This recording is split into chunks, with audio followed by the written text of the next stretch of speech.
Good afternoon, everyone. Welcome to Pirke Abot, Life ReImagined, Chapter 5, Mishna 10.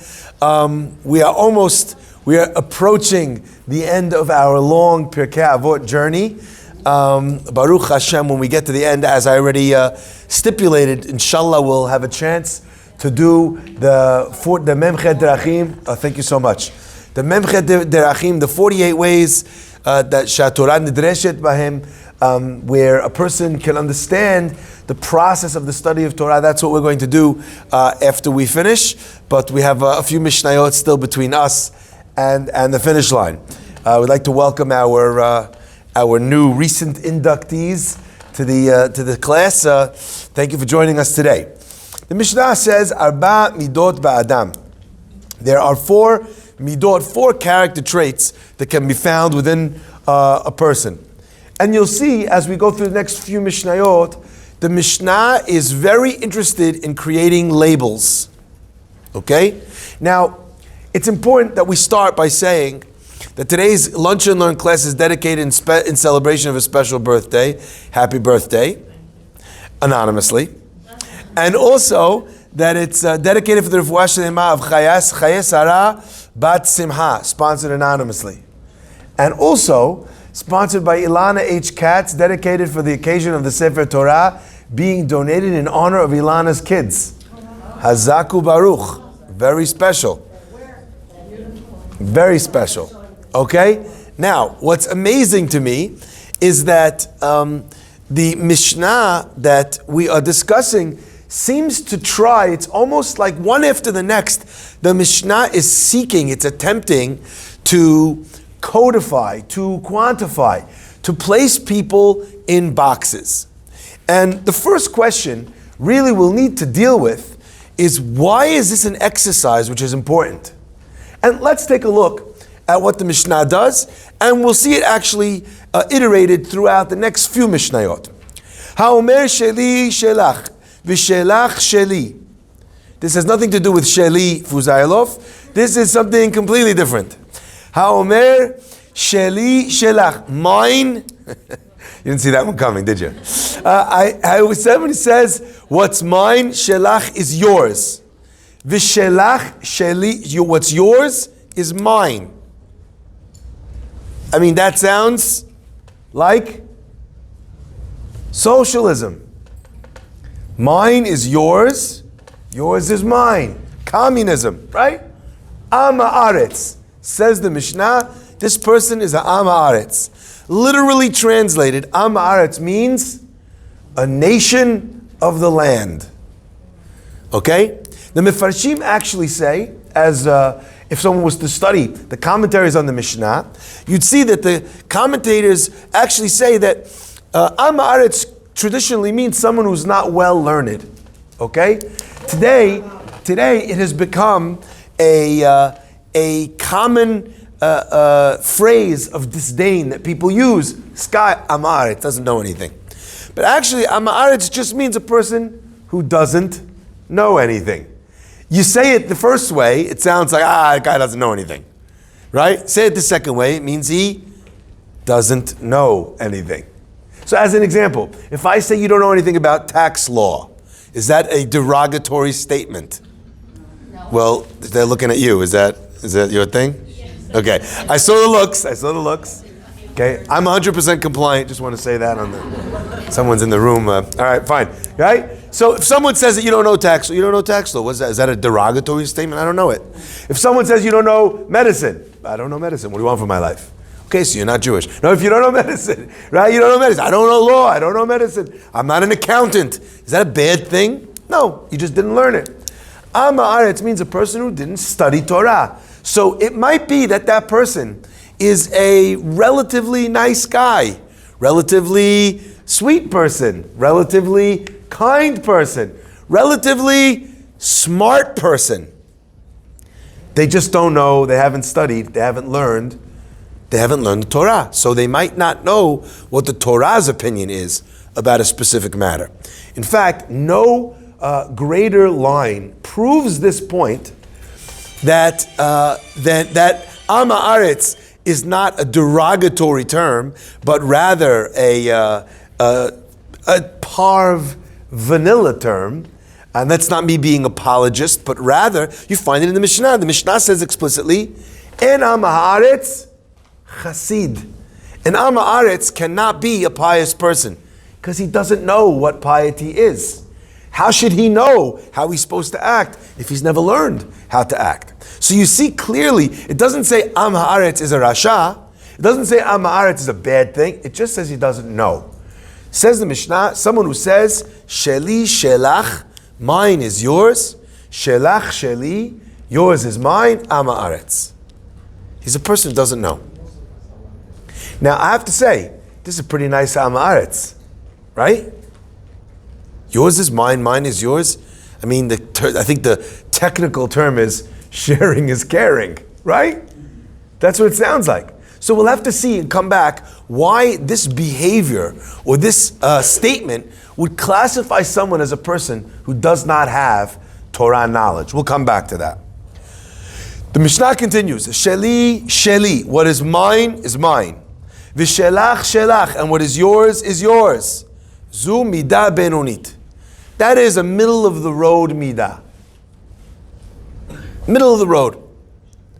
Just to be clear, by the way, the Gemara in Kiddushin says, Le'olam yir'eh, a person should see himself as if he is a benoni, and see the whole world as if they are benonim. We have this idea also with Rosh Hashanah and Yom Kippur. Same concept. Benoni is not Shvil HaZahav. Shvil HaZahav is tzaddik, right? Right? Because that's what Rambam is telling you to find. The middle path. A person who's walking the middle path is actually walking the path of a tzaddik. But Benoni means it's good, it's decent. It's not righteous, but it's not bad. Benoni is mine, yours, yours. Now, if you had to choose, by the way, between Benoni guy and Am Haaretz guy, I'm not so sure that that's an obvious choice. So we'll have to come back to that as well. Question. Why is the text in feminine and not masculine? Like why shelach and not shalcha? Good question. I don't know. Okay? Let's move on.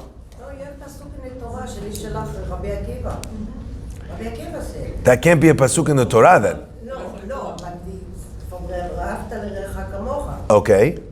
So, is that what ואהבת לרעך כמוך means? Is that what it says? Exactly, but it mentions something. So we'll actually take that pasuk when we're done and actually see where what fits into that. Okay? So we have so far an Am Haaretz level and a Benoni level. Okay? The third level, then the Mishnah says something which, this should be surprising. And if it's not surprising, I don't know if you're paying attention. V'yesh omrim, and some people say that this midah that we just defined as Benoni level, what's mine is mine and what's yours is yours. Yesh omrim zu midat Sedom. This is the trait of the people of Sedom.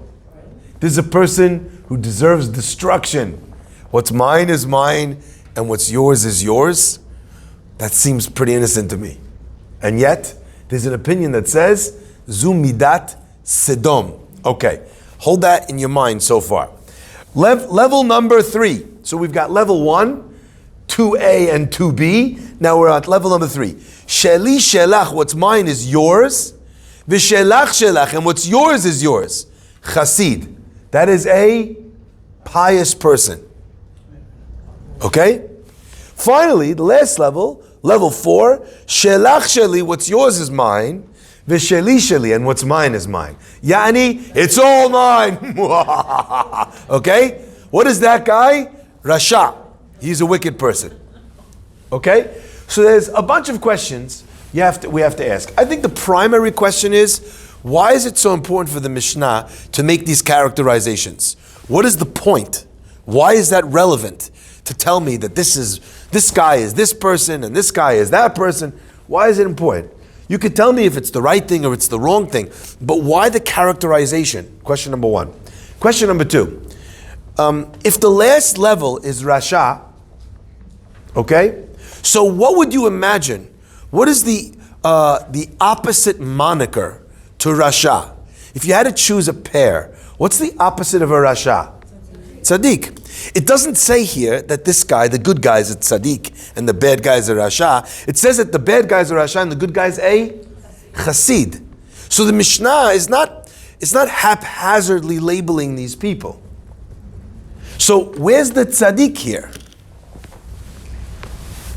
Well, the way I will look at it, it's nothing to do with money. I'm not sharing my money with you. I'm not sharing my wife with you or my husband. It's not if your husband is mine, etc. I'm sharing the Torah, life, and knowledge. So what is yours? You learned something and I didn't. I want it to become mine. So give it to me, please. Okay, if you will say to me, no, I will not teach you because I prefer that you will be low, that makes you a rasha, because Torah should be shared and improve all of our life. And if you are not letting me climb up to it, you are a rasha.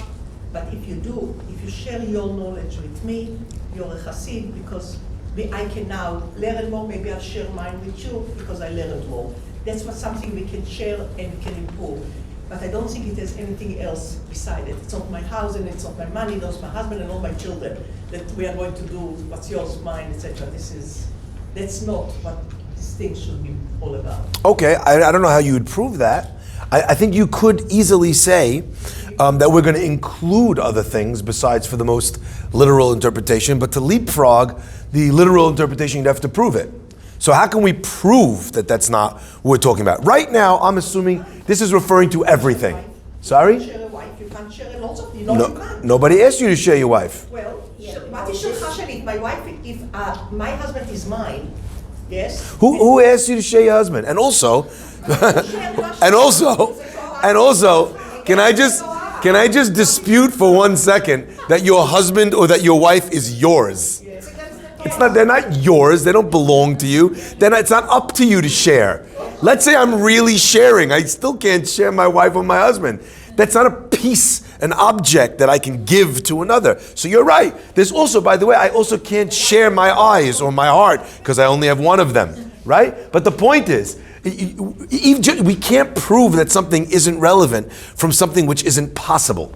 Right? So you're right, it would be relevant with things that are possible. And in fact, I think the biggest proof that it is referring, at least on a literal level, to those things, is that is what the people of Sodom said. And they literally said that about their money.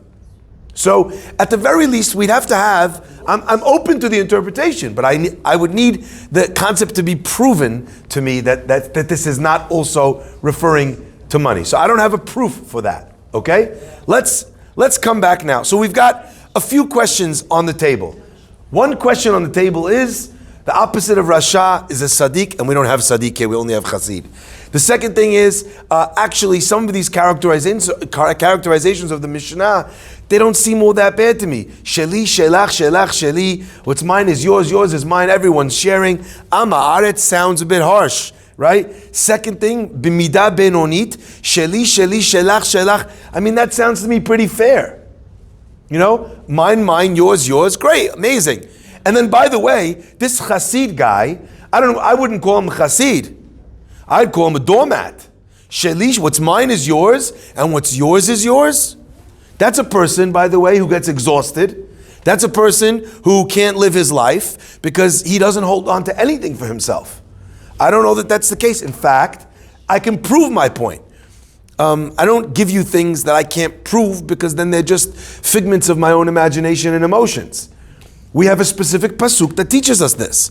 The pasuk says that a person gives their money, Efes ki lo yiyeh bicha evyon, there cannot be amongst you any poor people. The rabbis learn from this idea as an asmachta, the rabbis learn, hamevazbez, someone who wants to give out his money, al yevazbez yoter mechomesh, cannot give out more than a fifth of their money, than 20%. You're not allowed to give more than 20%. Now, if you're an abnormal person, abnormal in your wealth, so as an example, no one's complaining in Shamayim about Bill Gates giving away 80% of his money, because with 20% of his money, he still has more money than some countries, okay? The guy is very, very wealthy. He's not going to become poor or impoverished or a burden on the community if he gives away more than 20%. But as an average rule, if you don't break the average. And by the way, there's another way also to break that average, and that is not if you have such a huge amount of money, but if you have such a huge capacity,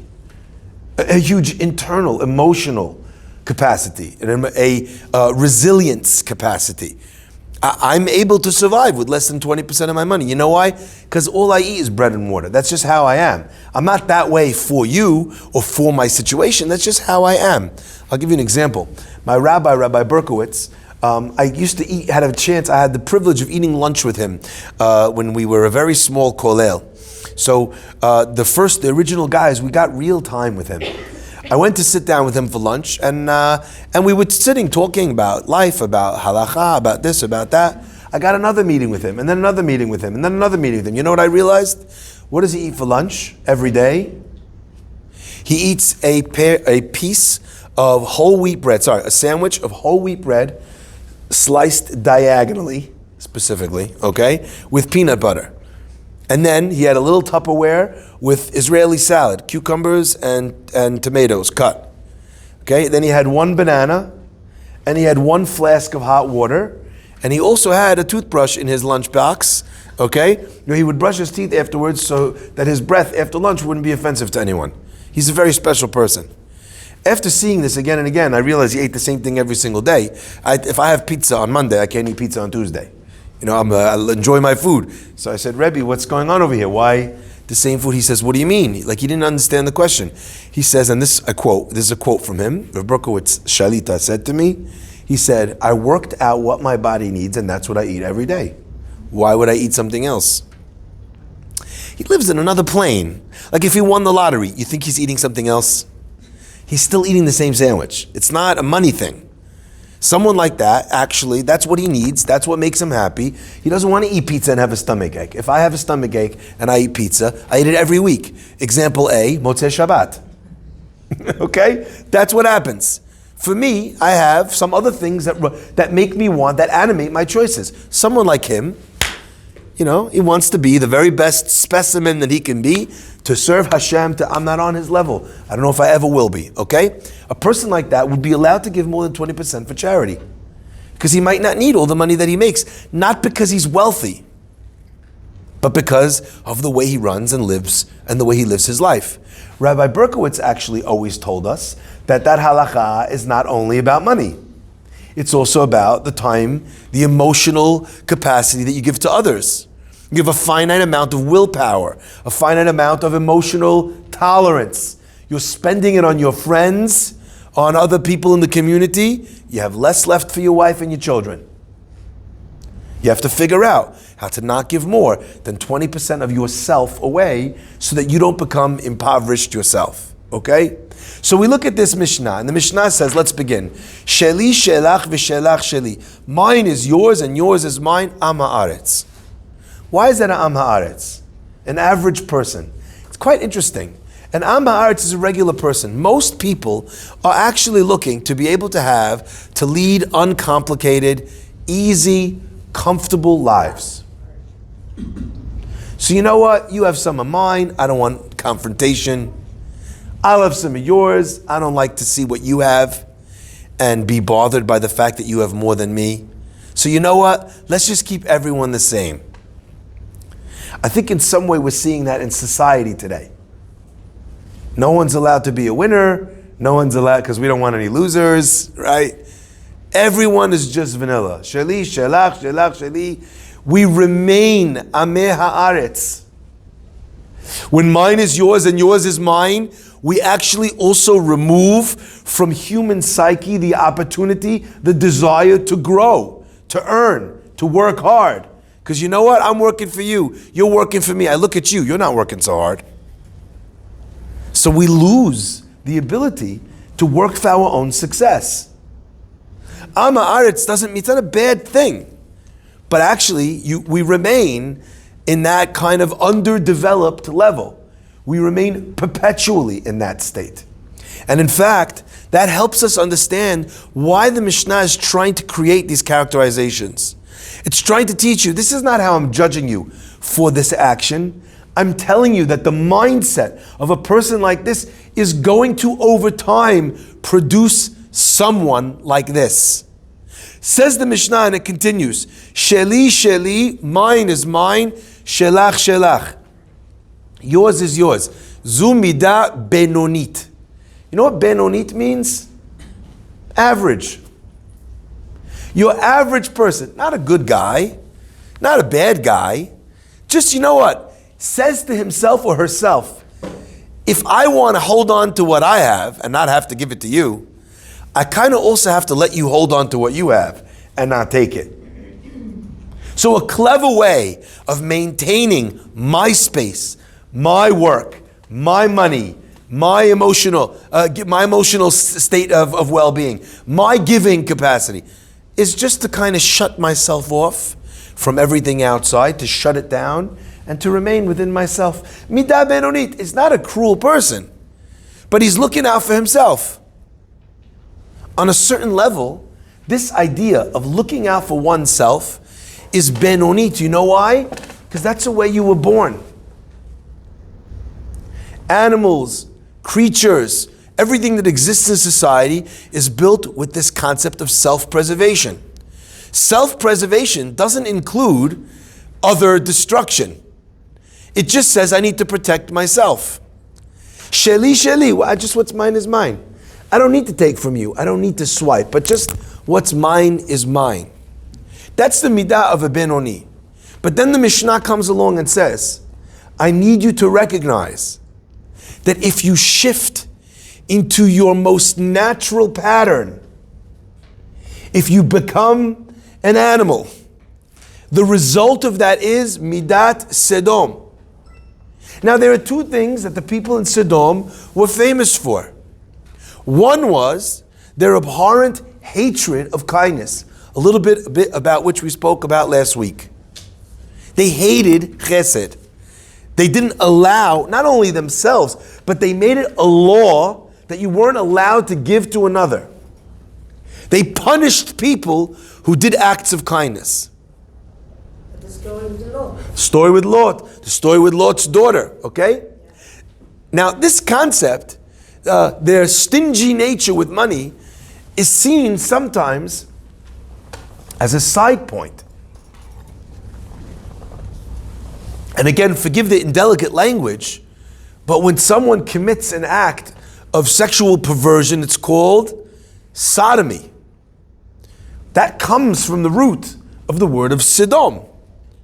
There was a terrible level of I don't even know what to call it. Let's just call it adultery, adulterous immorality that was taking place in Sodom. Where do we find this idea? In the Torah. The Torah says that Lot looks down at the people of Sodom, and what does he see? He sees that the land is well watered. Our rabbis explain that on the surface level, Lot is looking and he sees, a lot of grass. We're fighting about, me and you are fighting Avram about where our animals are going to graze. Look, there's a lot of grass down there. But a deeper level is that Lot understood that the level of sexual depravity that was going on in Sodom was off the charts. And on some level, Lot himself, that's what he wanted. That's what he was drawn to. That was his temptation. It's fascinating to notice that on the one hand, Lot gets saved from Sodom by risking his life for an act of chesed, and the next action we read about from Lot is Lot sleeping with his own daughters. Now true, he was so drunk on the first night, he didn't know what was going on. But our rabbis tell us that the second time, there's dots written above the word, V'lo yada b'shochba u'bikuma. He did not know when he lying down, u'bikuma, and when she got up, to tell you that the next morning he knew exactly what happened. And yet, the second night, he allowed himself to get drunk again. He knew what was happening. Lot begins as this person who is trying to study with Abraham. He has the best teacher. He's in the yeshiva of life. But because Lot doesn't pry away his animalistic self, ultimately over time, what happens when you host the beast? Eventually the beast takes over. There is no such thing in the game of life as a person who remains in a static level. You're either rising or you're sinking. Think of it like a person who's in the ocean. So if you're swimming, that's what keeps your head above the water.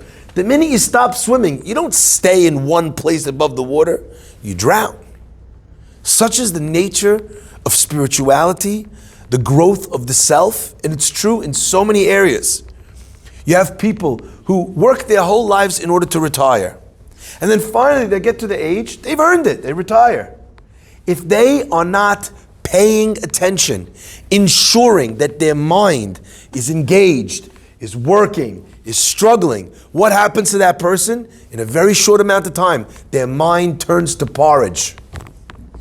And what happens after the mind is not engaged and is not working hard? The body follows suit.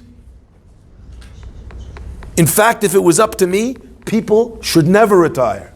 I agree with you. Just work less and less.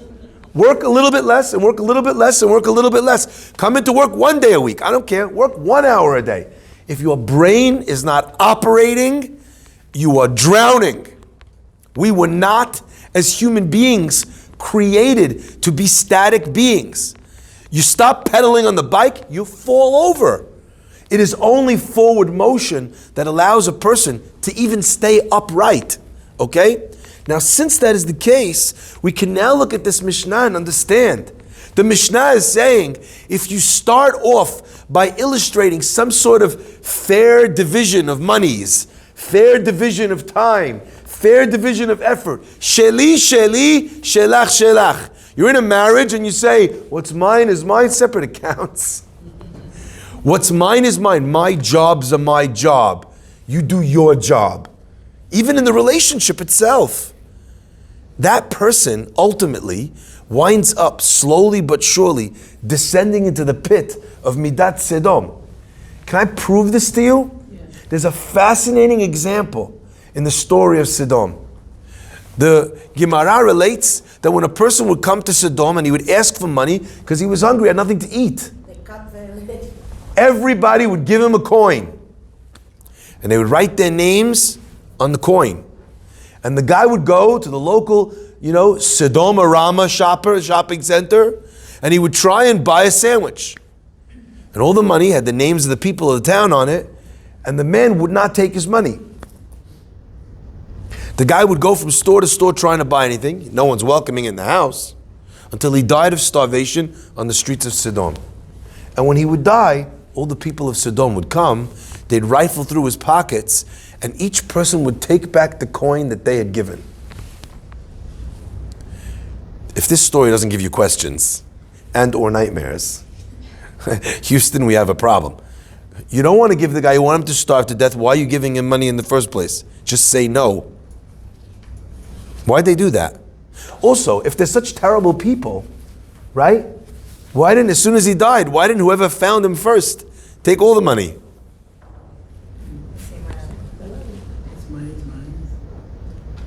What's mine is mine. What's yours is yours. I'm not taking your money. I'm not a thief. I'm an honest person.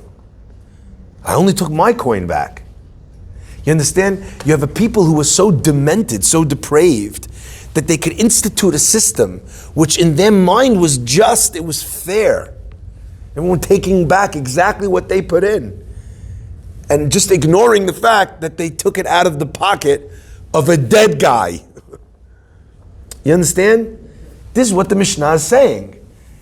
You could kill someone with this philosophy, with what's mine is mine. The irony is, it's always people who feel that this sentiment is not all that bad. But the real question is, who gave you your sheli? It's not such a common person today that built themselves. Not such a common person. I think 2 generations ago, last generation, we had a lot more of those. Your parents supported you. Pretty much, your parents paid for your schooling. Yeah, you have a job and you work. Who paid for your schooling? And by the way, was it only your parents? Did you not get government grants? Did you not get a student loan? Who paid? Who gave the money so that that loan was available so that you could have a student loan? You know, when you were a student, studying wherever you were studying, did you go for Shabbat to the Chabad house? Did people invite you to their homes? We love to think that my sheli is made up of all of my own effort. But it's a lie. So you lived by the credo of shelach sheli until you were strong enough to claim your sheli, and now you want to change the rules of the game. And even on the most elemental level, is there a person on earth that created themselves? Never mind the money of it. You know, were you not granted the opportunity of a healthy home to grow up in? You know? We're down a lot of times on people that don't have the same worldview as ours. Why don't these people work? Why don't these people? We're very easy with the word these people. But these people didn't grow up in homes where the job that you're thinking about was considered a pinnacle, an achievement. That it was all about having an education, and it was all about stability and putting away for later. That's not the world that they grew up in, so that's not the world that they're emulating. So yes, the system is broken. But the fact that you grew up in that is also what contributed to your success. I grew up in a home where I saw my father working all the time. It was never about just sitting and relaxing and sitting back and doing nothing. My father didn't live for his vacations. My father lived to give. My mother lived to give. That's what I saw growing up. So that's what I do with my life. Because for me, that was the value that was planted in me. So how ridiculous would it be, finally at a stage where I'm capable of supporting myself or making my own life, to now turn the tables and say, you know what? Now I have a different philosophy. Now I'd like to shift from this philosophy to this philosophy, because I can. Says the Mishnah, make no mistake, that the path of sheli, shelach, that takes us to Sodom. The Chassid, by the way, is not a tzaddik. He's a level above a tzaddik. Because he's the guy that says, sheli shelach, what's mine is yours, v'shelach shelach, what's yours is yours. Sharing. Yeah. But it's not just sharing. It's something more than that. He's not receiving. It's sharing with no expectation of receiving back. Now, you might call him a chassid. I think others might call this person a fool. Right? It's interesting. There's one of the definitions that's brought down of a shoteh, person who's literally insane, is a person who throws his money in the street. Maybe that's what a chassid is. What's mine is yours, what's yours is yours. I exist in order to give. That's a chassid? Is that what? And this is super important.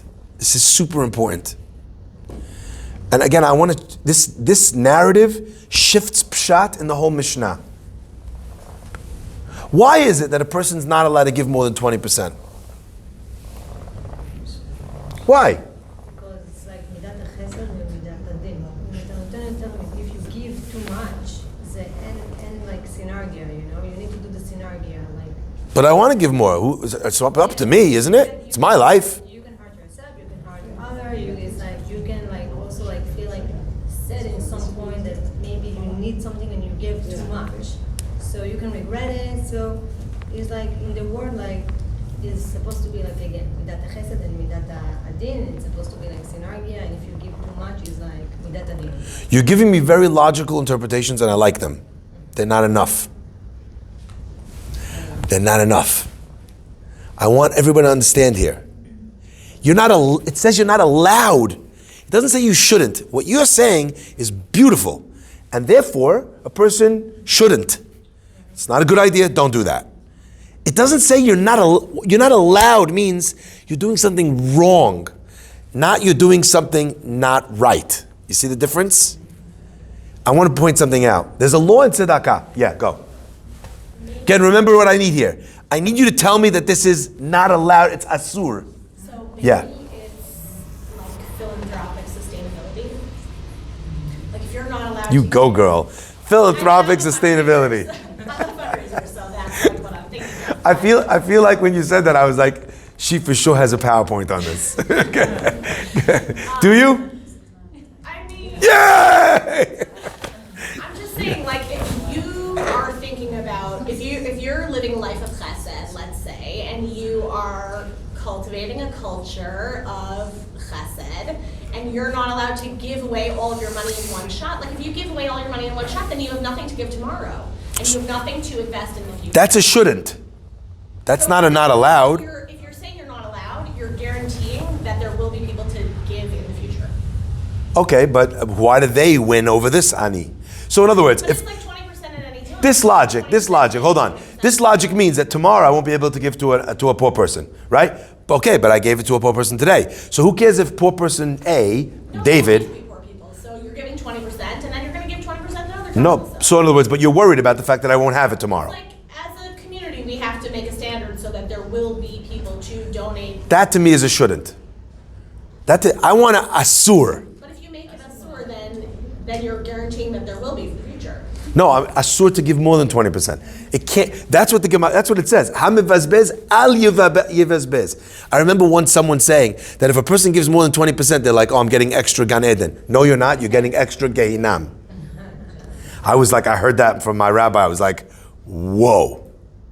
Okay, go. I think what you said before, that you make yourself into a doormat, because there's like no limit, because you just give and give and give, and then people, like, sometimes people have good intentions and sometimes they don't, and like you end up like just like, And therefore, Leah. you end up not taking care of yourself. And therefore, this is so.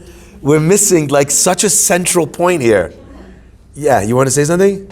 Yeah, I was just thinking that you can't give more than 20% because then I feel like you'll use money as the way to like build your status in like Hashem's eyes. Like you're gonna have this like misconception that you're doing so much good, but there's like a lot of Torah that you're not paying attention to.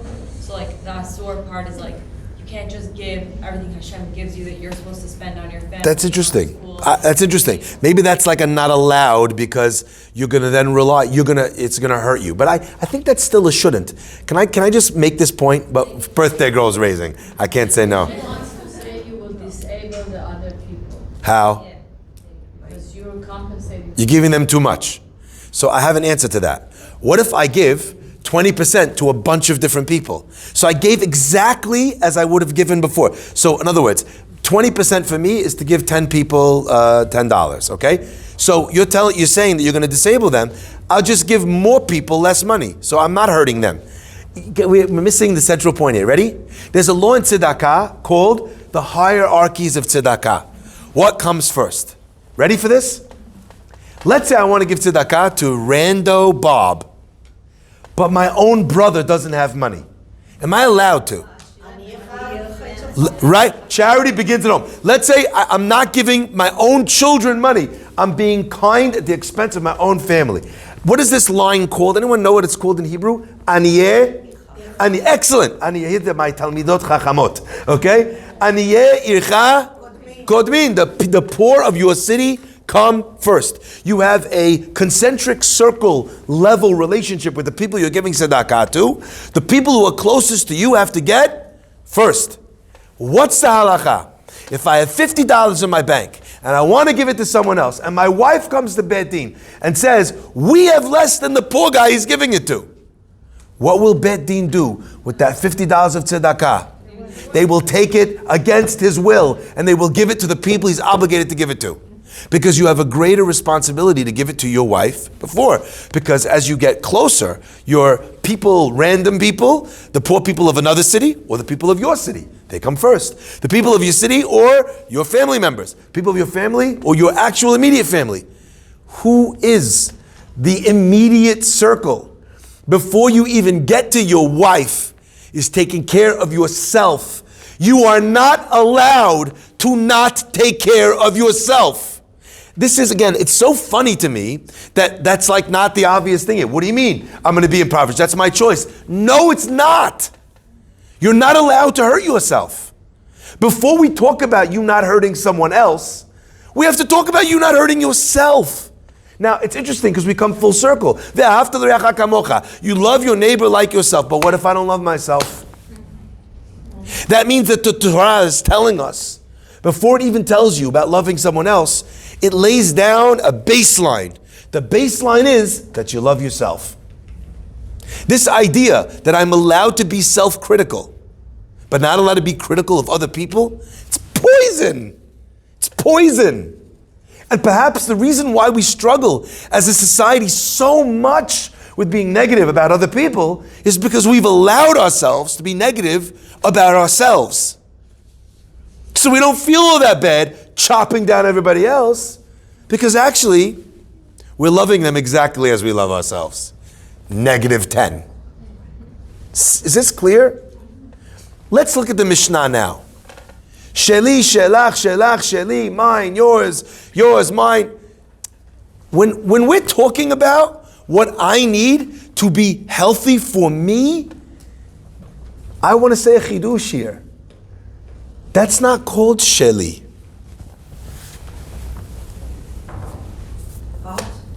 That's not mine. I don't have a right to spend that. Did you ever understand that? So if the Torah is telling you you're not allowed to give more than 20%, what are we saying? What are we saying?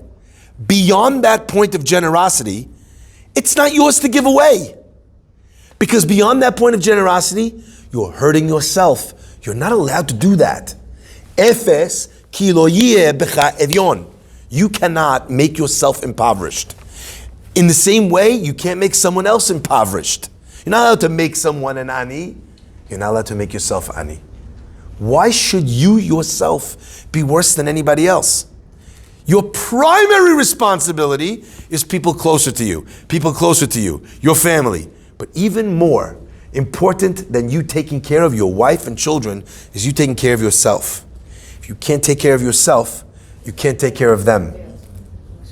So my rabbi used to say, if you want to take care of the world, the only way to do that is to take care of yourself. So when we talk about what's mine, yours, all of that, we're not even talking about the baseline necessities of a person's own internal world. That's why when a chassid comes along and says, Sheli shelach, what's mine is yours, what's yours is yours, and we're looking at this chassid and we're saying, hold up, chassid, there's a halakha that says you're not allowed to do that. We're not talking about that. We're only talking about that which is beyond that. Question? Well, I was trying to figure this out from the fact that when you're saying the 20% that belongs to you need emotionally, money-wise. I'm trying to understand. Let me flip the Venn diagram. It's not 20% that belongs to me, it's 80% that belongs to me. So as an example, if I make $100,000 a year, I cannot give more than $20,000 to tzedakah. Unless, as an example, right, I'm someone that either has such a huge amount of money that giving 30% of my money is not going to hurt me, or I'm such a person that can actually survive on $20,000 a year. That's monetarily, but I'm trying to figure out emotionally as well. So the same concept would apply as well. So as an example, you have people who volunteer. You have people who are social workers. You have people who are really good friends to their friends. And they sit there all day and they hear all their friends crying and weeping and issues. And then what happens? The cynicism, the bitterness, the anger, the disappointment of their friend takes over them. And my rabbi used to say this. You think you're doing a mitzvah, listening to the problems and being there all the time. You're doing a sin. You're destroying the inner light that God gave you. God gave you a lamp to be able to shine on someone else. And you're allowed to give up as much of that as you are capable of giving. And the rabbis are misha'er that amount is 20%. How much is 20% when it comes to time? Is it exactly in minutes? I don't think so. Because you have some friends that 10 minutes with them leaves you feeling like you need a spa day. And you have some friends that you could spend 10 hours with them before you feel that way. Okay? So it's not a numbers game when it comes to time with friends. It's an estimation. It's something that a person is looking at and saying, I need the lion's share for myself, for my internal needs. Sheli shelach v'shelach shelach chasid. So this person is a pious person. Why? Because they're willing to give away what they don't need. They're willing to give away. I'll never forget the story of the Chafetz Chaim. The Chafetz Chaim was riding on a on a train, and some guy got really mad at him. And the Chafetz Chaim had his the glove sitting on the chair. This is the way I heard the story anyway. And the guy took the glove and he threw the gloves out the window. Now one of the gloves went out the window. The other glove is sitting on the chair of the Chafetz Chaim. He takes the glove and he throws it out the window. The guy says, "What are you doing?" I think that probably made the angry guy even more angry, because he just took the bite out of his, Chafetz Chaim said, "Look, you threw it out, the moving train. I can't get that glove back anyway." The guy who finds it, now he's going to have one glove. I have one glove. Neither one of us has anything. I throw the second glove out. At least that guy has one pair of gloves. That's not a tzaddik. That's not a tzaddik. That's a chassid. That worry about somebody else. Because you know what? At the end of the day, I'm not gaining from this. How much can I give? And I'm not losing anyway. Exactly. I'm not losing. What's that called? Ze neheneh. This one is enjoying. V'ze lo chaser.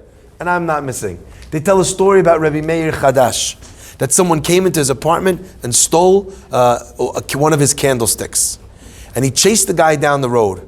And he finally caught up with him. And the guy wanted to give him, and he said, "Here." He said, "I'm sure the reason why you stole my candlesticks is because you're very poor and you need the money to be able to support your family." He said, "Who's going to give you any serious money for one candlestick?" Victor Hugo must have read it because he wrote in the list the same story as the beginning of the story. That's not a tzaddik. This is so important. That's a chassid. Okay? That's a chassid. There's a pious nature that's required. And I want to maybe perhaps also, maybe this is helpful as well. The Mishnah begins by saying that there are 4 character traits in a person. Ha'omer sheli shelach v'shelach sheli. Someone who says sheli shelach. It's interesting, isn't it? Why would we characterize a character trait based on something that someone says?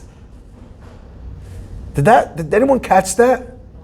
There's 4 character traits in people. The character trait should be sheli shelach shelach sheli, right? A person who lives that way. Why does it say a person who says that? Now, I think there's 2 ways of looking at it. One way of looking at it is that there used to be a generation when what you said you did and what you said you were. Right? There was an authenticity to people. Today, it's just signaling. It's presentation online of a face I don't have, with hair I don't have, eating food I can't afford, on vacation I don't actually ever really get to go on. I had it once in my life, but I make it look like I'm on vacation all the time. We live in a world that's plastic and it's fake. It's about presentation or representation. But most of it is not that way. We represent and signal as well with our religion. I'm a kind person. I'm a nice person. We're very obsessed with what people will say about us. But back in the time of the Mishnah, the person who said Sheli Shelach was the person who did Sheli Shelach. There was a synergy between what people said. Like Mirav Meshi said. Double yes, I got. No? I got both names right. Yeah, right. Oh, okay. I need some credit. I get them wrong. I got them wrong every time. Oh, okay, nice. Baruch Hashem. Thank God. Eventually I got it, right? Yeah? Now, what's crazy, that's level number 1 of the understanding. Can I give you level number 2? What's level number 2? If these are characteristics in people, Sheli, Shelach, what's yours is mine and what's mine. I'm just a taker, Rasha. Okay, I'm just a taker. Why does it say that a person who says that is a Rasha? It should be a person who does that. And this is fascinating. We've studied this idea already in numerous times, in numerous ways. Rav Moshe Shapiro used to teach, alav shalom, that the word in Hebrew for word is davar. But interestingly enough, in Hebrew, the word davar also means a thing. So the same word, which means a word describing a thing, is also the word that describes the thing. You got it? Davar, so as an example, table is the thing, but it's also the word that describes the thing. Rav Moshe explained it because there is a drive in nature for a synergy between our words and our actions. But one of the things that helps people in their actions is saying the words. Today, they might be called affirmations. I am a happy person. I am not anxious. I am good enough. I am beautiful. I am a rabbi. I am not losing my hair, right? Okay?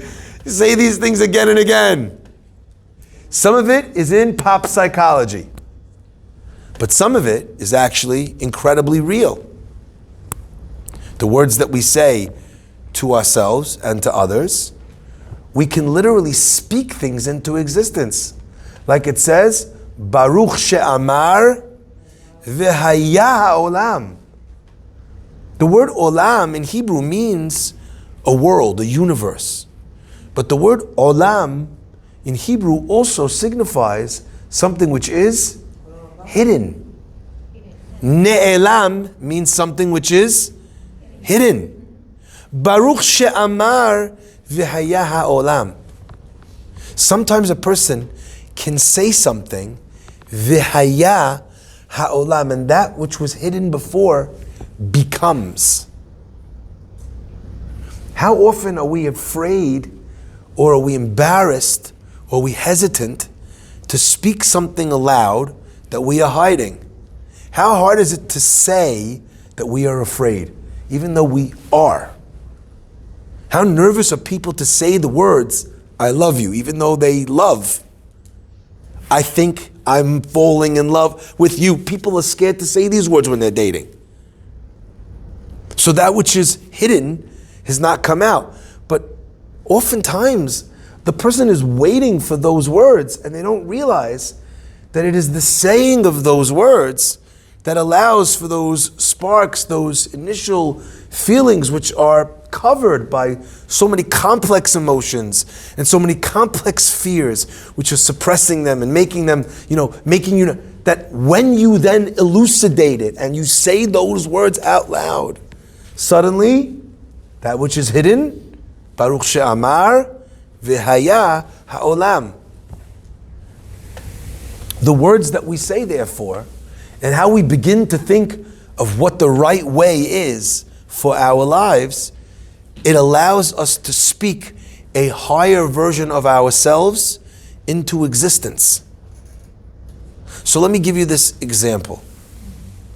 I want you to, for 1 second, imagine or think or remind yourself about the last time you did something that was incredibly generous, where you were incredibly kind, or you were incredibly compassionate. Could you think or could you imagine that moment? You can? Okay? I want you now to think of the last time you did something that was incredibly selfish. Could you imagine that? It's a little embarrassing to remember yourself there. Because in the moment you're like, yeah, well, whatever. And then now you're like, right? I hope nobody saw that. Okay? Which one of these two is you? Are you the shelach sheli or the sheli shelach? Which one is you? The answer is, one of them is you in your possibility, and one of them is you in your current state. How do you figure out, how do you decide which one of those is going to be the future you? By continually repeating one of those patterns. Is this clear? So there's selfish me, yeah? And there's selfless me. The me that identified with my neshama talk, and the me that identified with my body talk. My body's always grabbing. My body always wants. My body's always taking. Because it is a temporary being. It is something which is finite. The language of the body is in finite terms. It always wants to take. It's always nervous about the short term. And the soul, it's eternal. So the soul is always thinking in terms of long term. The soul is always not thinking in terms of finite pettiness. It's thinking unbridled, without boundary. Just giving, giving, giving. Which part of those things is you? I think the Mishnah is telling you, Ha'omer, the person that keeps repeating this. Who do I want to be? Sheli shelach, shelach shelach. Did I do that today? Maybe I didn't. But if I'm repeating it again and again, if I keep telling myself that that's what I want to become, eventually the time comes when you step into it. What's the one condition? The one condition is how you say what you say. How you say what you say. Like with excitement, like believe in it, and you get excitement. So this excitement you're referring to, I want you to watch any game, any sport, baseball, basketball, hockey, watch any sport. When we stand around before the game starts, at halftime, what does the coach do? Gets everyone with their hands in. Why do coaches do that? Camaraderie, good. But any sports psychologist will tell you that the biggest problem that these athletes have is actually not the other defending player. The biggest challenge that they have is in deciding for themselves that they could shoot the shot, that they could make the steal, that they can beat the guy down the field, that they are fast enough, that they will catch the ball, that they won't drop the ball. So the coach just gets everyone to put their hands in and say, we can do it. Ah! Now it looks like a bunch of animals kind of going, ah! But there's a deep psychological benefit to the omer, to the saying of this thing. But as you correctly identified, if you say it in a defeatist, like, one day, you remember the song, The Cat's in the Cradle? You know? Cat's in the Cradle, right? You know, let's get together then. We'll get together then. There's a guy who's talking about how he wants to hang out with his family. Yeah, you know, one day I'll be more, I'll put more money in savings. You know, one day, they're defeated. Their omer is defeated. So their oseh is defeated. When you get a God like HaKadosh Baruch Hu saying the words Yehi Or, there's Or. When you're a human being and you feel weak and impotent and you're like, then there's nothing. But there's a part of you which is godlike. It's rooted in Hashem. That's your neshama. When you can speak from your neshama, then there's a reality to those words. And that helps kick the can down the road. So the question of the Mishnah perhaps is not where you might find yourself now, but where you continually ask yourself to be. And we learn this from the fact that the Mishnah says, Zu midat sedom. That what one person thinks is midat benonit, the other person thinks is midat sedom. You see that the Mishnah itself is characterizing this person not based on where they are now, but based on where that theory, that logic, those expressions are going to take you. Hashem should bless us always to have this generosity of spirit. Hashem should bless us always to take care of our own basket. Hashem should bless us when we feel that our basket is full to be able to go out and be a chassid, because now that you're taken care of, why can't you give away everything? You can, but that's after the commandment of hamivazbez, al yivazbez yoter mechomesh. Great to see everybody. We'll take questions just after this.